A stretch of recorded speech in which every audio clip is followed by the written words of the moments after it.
at 7 on Arizona PBS. Explore new ideas and new worlds here on Arizona PBS, a community service of Arizona State University. The easiest and best way to support Arizona PBS is by becoming a sustaining member.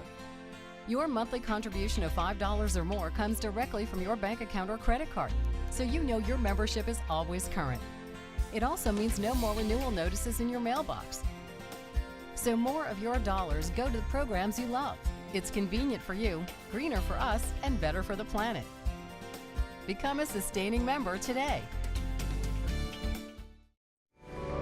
Coming up next on Arizona PBS, Life and World.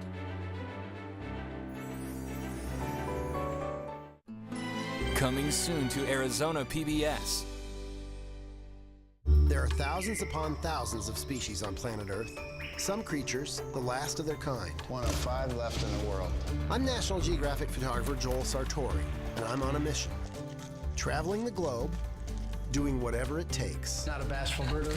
Hey, whoa, he's got teeth. To capture them all, one portrait at a time. Wow, she's big. Rare. Creatures of the photo art. Tuesday night at 8 on Arizona PBS.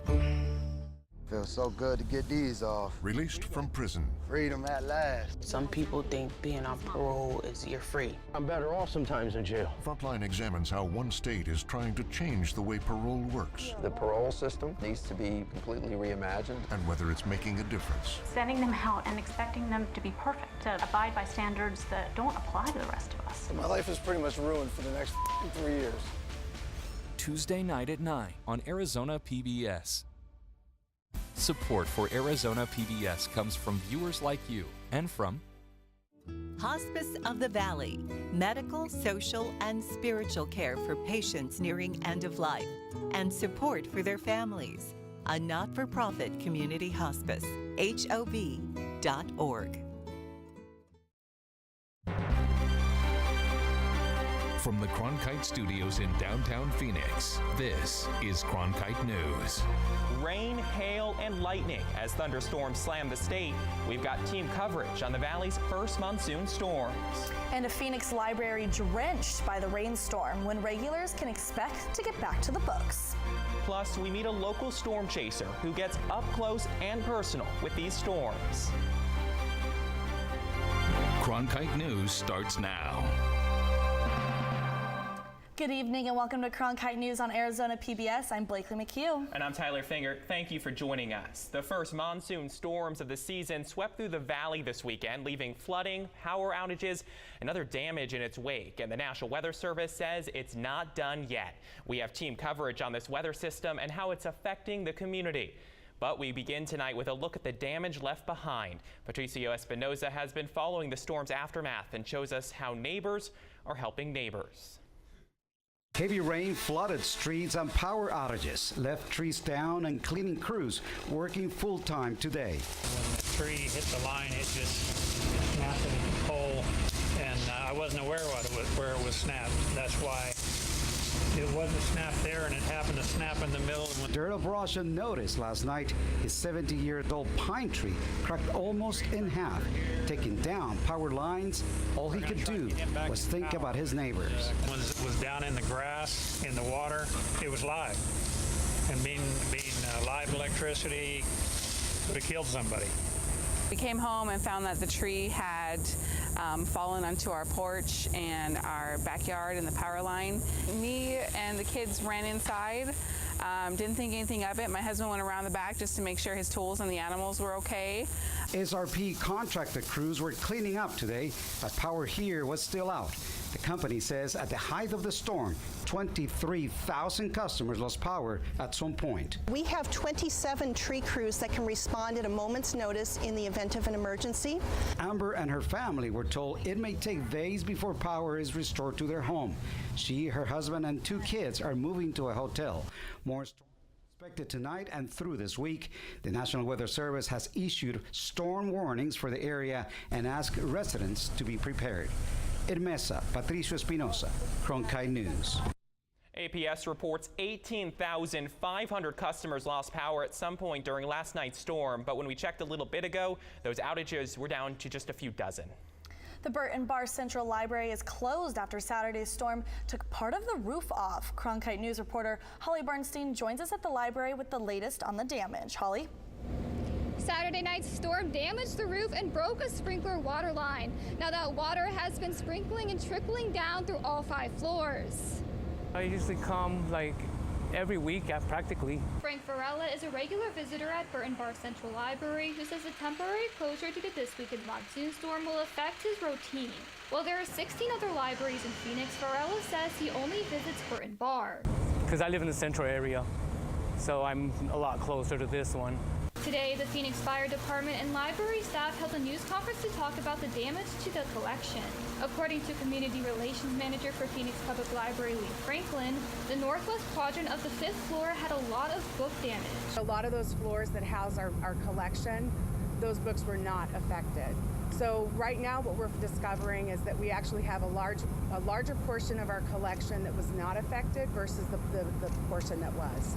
Fire crews are working to preserve the valuable books and artifacts in the building, including those in the rare book room. But library staff says the primary goal is to get services restored for the community. Hoping to get up and soon fast. Director, some of the staff. Now, there's no word yet on when the building will reopen, but according to the city's communication director, some of the staff will be temporarily located to other libraries around the city. In downtown Phoenix, Holly Bernstein, Cronkite News. The storms brought flash flooding to Tonto National Forest and Payson Saturday, which swept away members of an extended family at a swimming hole. Gila County officials continue to search for a 27-year-old man who is still missing, but have identified 9 victims, including 5 children. About 40 volunteer search and rescue workers and 4 search dogs are out looking right now. Authorities say the torrent of water came suddenly from a rainstorm upstream. Cell service providers sent storm warnings that day, but some say the victims may not have had cell reception in the area. For morning commuters, traffic lights across the valley were flashing red as a result of power outages from the weekend storm. Reporter Annika Walters is live in downtown Phoenix with tips on navigating the streets safely when that happens. Here at First Street and Taylor, you can see the traffic light behind me is working, but there are some areas of the valley that were having traffic trouble. This is what thousands of drivers encountered this morning, flashing red lights instead of the usual red, yellow, and green due to the storm. Phoenix police says drivers should treat flashing red lights as if they are stop signs, then yield to waiting vehicles on the right. After a complete stop, drivers can proceed. Police officers are on hand directing traffic, but only at some intersections. Phoenix police says if drivers are obeying the law and there's no other obvious need, you won't see an officer there. Now all of those lights should be back up and running, but be sure to treat those flashing lights as a 4-way stop if you see them. In downtown Phoenix, Annika Walters, Cronkite News. As people clean up the damage from this weekend's storm, could more extreme weather be on the way? Emily Bloom tells us what to expect for the rest of this evening. We are looking at a 20 to 30% chance for some of that monsoon weather this afternoon and this evening. We're about to hear why some are skeptical that this will actually develop following all the activity that we saw yesterday. But first, let's talk about these temperatures. We are currently looking at a high of 98 degrees, excuse me. It has been a while since we have dropped below that triple-digit mark. Our humidity is sitting at right about 34%. We are below our average on this day of 106 degrees. And across the state, we are looking at 106 in Lake Havasu, 71 at the Grand Canyon, and 76 down in Tucson. We'll talk more about those monsoon chances for the rest of the week in just a few minutes. But first, I spoke to a local meteorologist this morning. He took advantage of all Mother Nature had to offer over the weekend, but last night, it really paid off. When you're out chasing, there's always going to be highs and lows. And Brian Snyder would know. He has been chasing storms here in Phoenix for years. I'd say the low yesterday was driving down to Marana, and watching what looked like a really pretty storm, dissipate as soon as I got there. But despite that, when I came home last night, I knew I had caught something special. He was able to reposition and caught a microburst right outside of Coolidge. To me, seeing that storm, hearing that storm, and seeing how long it lasted, I think was definitely the high point of the night. And most importantly, Snyder's guess for the predicted monsoon weather tonight? You know, I'm not so sure about today. He says typically after a big weather event like last night, it can take the atmosphere some time to recharge, so to speak. However, sometimes the monsoon will just throw you a curveball, and when you think you're inside watching a movie, next thing you know, a big storm pops up over your house, and you grab your bags and you're out the door again. And as for the week ahead, seems like it's just gonna hang out here for a while, so that's a good thing. Snyder says the success he found last night reignited the fire within him, reminding him why he does this. Well, with his optimism for the storms in the week ahead, we certainly look forward to what else he may capture. In Phoenix, I'm Emily Bloom for Cronkite News. Schools nationwide work to fight bullying every single day. And Arizona lawmakers are doing their part to keep kids safe. Coming up on Cronkite News, a new initiative that hopes to standardize bullying policies nationwide. Plus, you drive on them, but are they really safe? We take a look at Arizona bridges.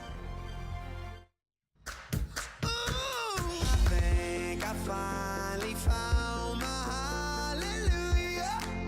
I've been waiting for this moment all my life now. All my dreams are coming true, yeah. I've been waiting for this moment. It's good to be alive right about now.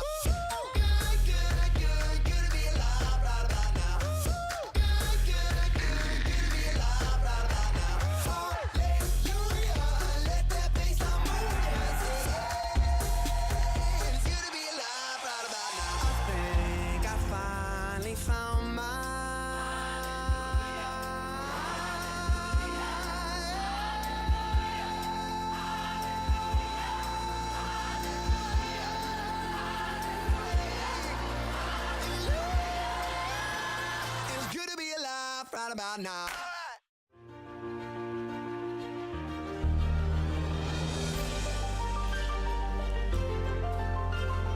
Officially from 36, and he hooks it in. Arizona State wins. Keeping one deep, and it is caught. Jalen Strong. Do you believe it?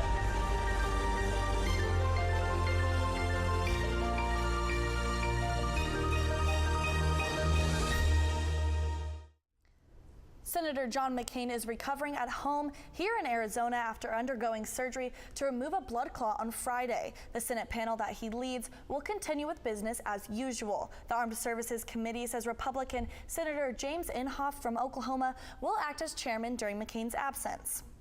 With McCain in Arizona, Senate Majority Leader Mitch McConnell has delayed a vote on the GOP health care bill. Republicans worry that without McCain, they're short the amount of votes necessary to move ahead on the legislation. At this point, it's unsure when the vote will actually take place. Bullying is an issue that many schools face nationwide, but one House bill is looking to simplify how states address bullying and harassment. Cronkite News reporter Noelle Lilly spoke with the families of Arizona children who have been bullied, as well as the legislators and organizations who are hoping to find solutions. Noelle? The Safe Schools Improvement Act, or H.R. 1957, would regulate bullying procedures and policies in every school in every state, regardless of the school's public or private school status. Something that Arizona parents say right now is not the case. If you see something, you say something.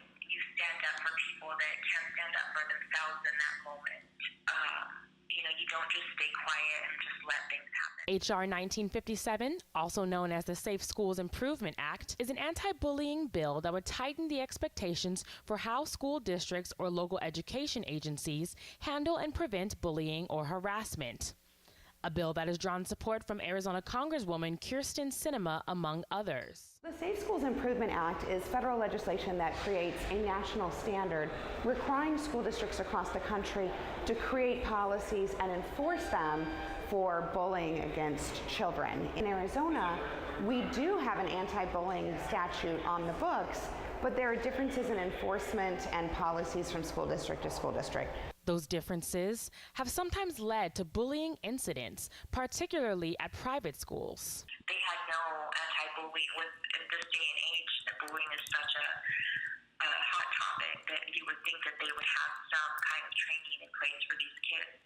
Dominique Rivas is an Arizona mom whose daughter, Julia Rivas, made headlines in 2014 with reports that she was physically and emotionally bullied by other students at St. Agnes Catholic School in Phoenix. When Rivas and her family tried to address the problem with school administrators, they were instead pressured to leave St. Agnes. Rivas said that because St. Agnes is a private school, there was no outside help available to them. Rivas says that her daughter eventually transferred schools. You have to stop and think the kids didn't know any better because they weren't taught any better. You know, that they had some sort of programs in place in their school. Maybe they would be more sympathetic and empathetic. But nonprofit organizations like Stomp Out Bullying worry that the problem may persist even with new legislation if schools themselves don't step up to the plate. Everyone talks about legislation. I look at them and I get glazed over because I'm thinking, it's not the legislation, it's the schools.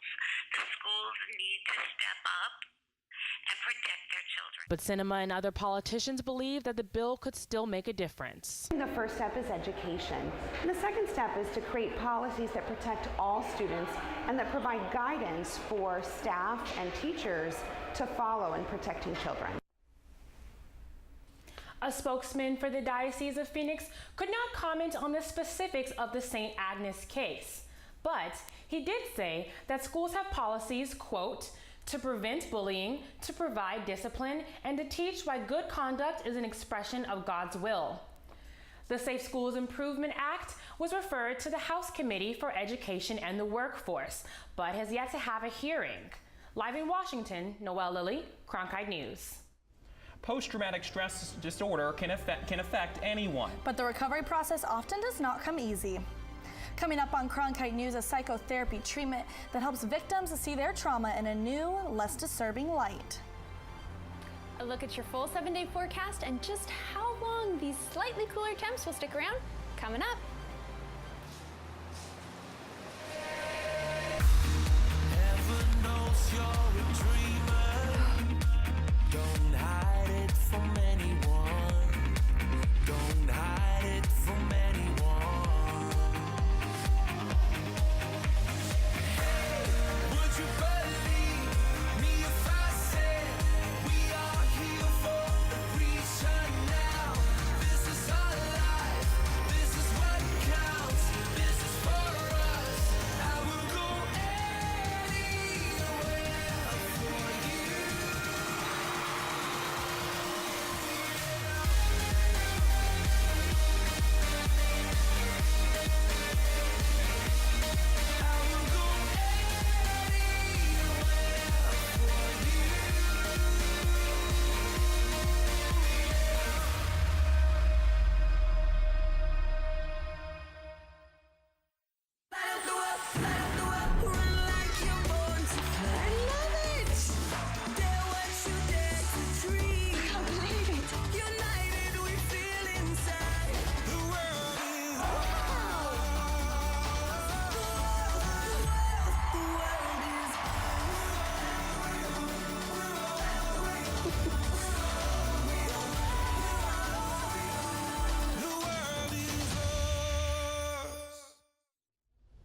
Every day, bridges are crossed several million times in Arizona, but some of them may need repairs, and you may not even know it. The reason, they're considered structurally deficient.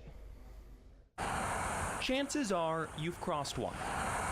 Bridges are everywhere. From I-10 to the I-17. Every day in Arizona, our more than 8,000 bridges are crossed several million times. We have a great deal of confidence in our bridges, but you always have to be cautious. But just like everything else, bridges age. Nationwide, more than 56,000 of them are considered structurally deficient. In Arizona, there's more than 200. Well, that doesn't mean they're unsafe. They just need attention. It's defined as a structural deficient. It means that it's probably in the plan in the near future to be remedied or to be modified, but it shouldn't stop people from using those structures. This I-17 bridge, which crosses 19th Avenue, was the most traveled structurally deficient bridge in Arizona until May, when ADOT repaired it. The bridge, on average, gets crossed 123,000 times a day. It had damaged girders from overheight vehicles striking underneath the bridge. The girders were damaged. Structurally deficient did not mean it was an unsafe bridge. The technology they used to repair the bridge was a first for ADOT, using carbon fiber strips with a reinforcing polymer to fix the girders. We're always looking for what is new out there in terms of what we can do. It is seen as more of the space age repair. Arizona is doing better compared to other states. Arizona is ranked 48 out of 51 in terms of percent of structurally deficient bridges. And while that may sound low, that's actually good news, meaning there aren't a lot in the state. And it seems to be clearing up outside after this weekend's rain, but how long could that last? Emily Bloom is in the Weather Center with a look at your 7-day forecast. Yes, we have got that 98 here in Phoenix right now, and while that sounds so much cooler than what we've been experiencing the past couple weeks, it's still pretty warm. Across the rest of the state, we are looking at 70 at the Grand Canyon, 80 down in Tucson, and 73 in Show Low. Now here in the valley, we are all in those high 90s. We've got 93, 97 in Apache Junction, 93 in Cave Creek, 92 in Coolidge. As we head into the early morning hours tomorrow, we are going to drop down into those 80s, 75 in Superior, actually, if you can believe that. 80 in Coolidge, 82 in Whitman, and 85 in Levine. Now, taking a look at our satellite radar, this is over the next 12 hours, so that's from now until about 4 a.m. tomorrow morning. And while it is looking like we are going to have some of that precipitation, we're not sure if that's going to develop because of everything that we saw yesterday. Now take a look at this 7-day forecast. We have got a chance of precipitation each and every day all the way until next Monday, and we will not go above 105 degrees. For Cronkite Weather, I'm Emily Bloom. Not many know about a psychotherapy treatment that uses eye movement to help combat post-traumatic stress disorder. I went to Scottsdale Recovery Center to learn more about it. Post-traumatic stress disorder can happen to anyone. 70% of adults have experienced some type of traumatic event in their life. Of those adults, 1 in 5 of them will develop PTSD, according to PTSD United. Lisa Moody, clinical director at Scottsdale Recovery Center, says that many people try to deal with their PTSD by negative coping. And a lot of times we don't have that coping mechanism set up, so we start doing things that potentially could be destructive, like isolating ourselves, not seeking help, not talking to anybody. And self-medicating. However, there are better ways to treat PTSD. One of those ways is through eye movement desensitization and reprocessing. EMDR uses eye movement in an awake state. So we use bilateral stimulation, which I'll show you with the machine, where the eyes are moving, so we simulate eye movement while people are awake. Throughout the session, the patient hears beeping, much like a hearing test, and also feels vibrations through these devices called tactiles. The treatment allows the patient to see their traumatic event in a less disturbing way. After finding out her significant other passed away by suicide and losing contact with her family, Tracy Temple St. John knew she had to seek help. After the traumatic incident, it got worse and progressively worse, and then where I hit rock bottom. At the end of each session, the patient rates how disturbing their traumatic event was on a scale of 1 to 10. The goal is to get that patient down from a 10 to a 1. Once they've decreased the disturbance rate, the patient can then start installing positive beliefs about themselves with EMDR. Temple St. John believes she'll be in the program for a year, with the hopes of getting back to her old self and connecting with her family again.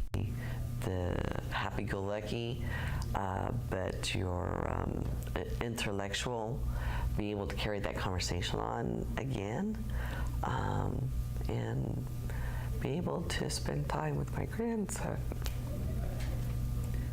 After 2 sessions of EMDR, Temple St. John has started to have a new outlook. I'm significant, I'm important enough to have invest in myself, and that's what this is doing, that this program is doing.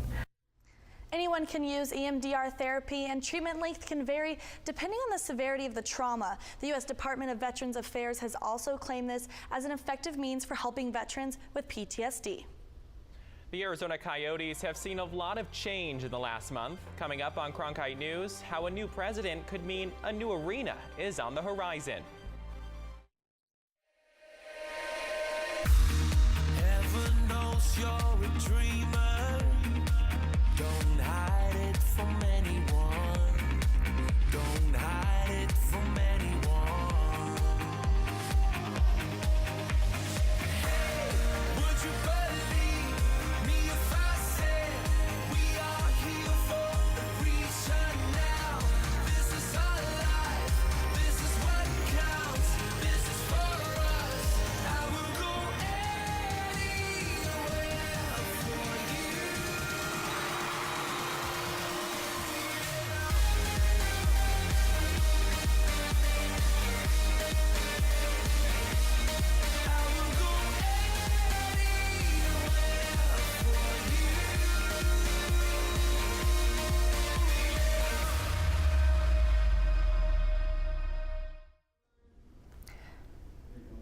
The focus for the Coyotes lately? New beginnings. In just the last month, the team parted ways with its longest tenured player, its starting goaltender, the coach who took them on their deepest postseason run, and their franchise's president and CEO. Our reporter Kyle Wilcox has more.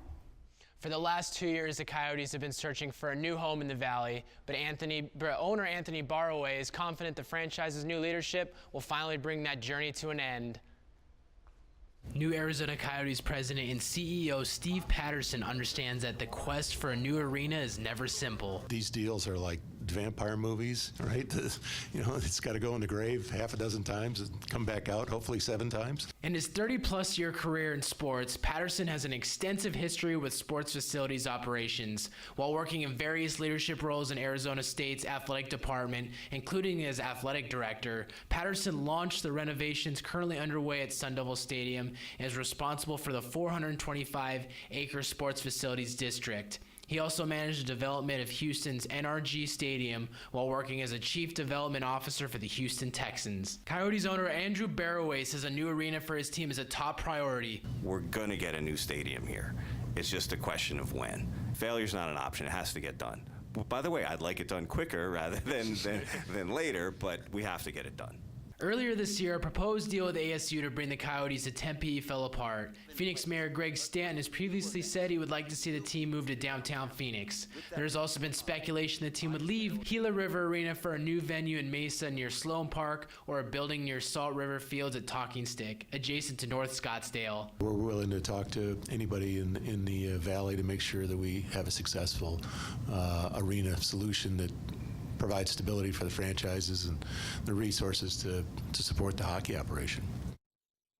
The Coyotes open their 21st season in Arizona on the road against the Anaheim Ducks on October 5th. In the broadcast center, Kyle Wilcox, Cronkite News. Cronkite News is proud to be the news division of Arizona PBS. Here's what's coming up on Arizona Horizon and PBS NewsHour. On the next Arizona Horizon, will the program that gives young illegal immigrants temporary protection from deportation be struck down by the courts? And a new survey looks at the major reasons that people suffer from acute headaches. I'm Judy Woodruff. On the next NewsHour, the healthcare battle on Capitol Hill heats up as the Congressional Budget Office is expected to release its analysis. That's Monday on the PBS NewsHour. That's it for Cronkite News tonight. Thanks so much for joining us. For top Arizona stories anytime, go to our website, cronkitenews.azpbs.org.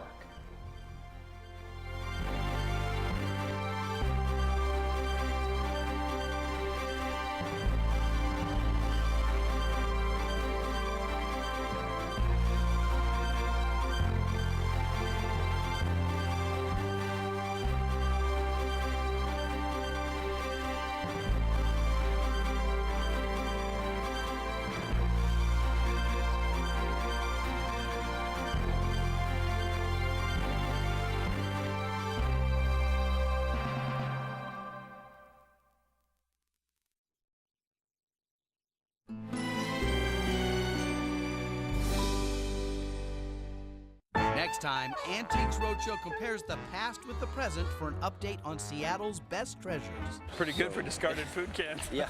I didn't have a ticket, so I went and begged for one. You're kidding me. So, you got a real treasure here. Oh, wow. I don't believe that. Yeah. Can you guess what values went up, down, or stayed the same? Find out next time on Antiques Roadshow. Tonight at 7 on Arizona PBS. Explore new ideas and new worlds here on Arizona PBS, a community service of Arizona State University.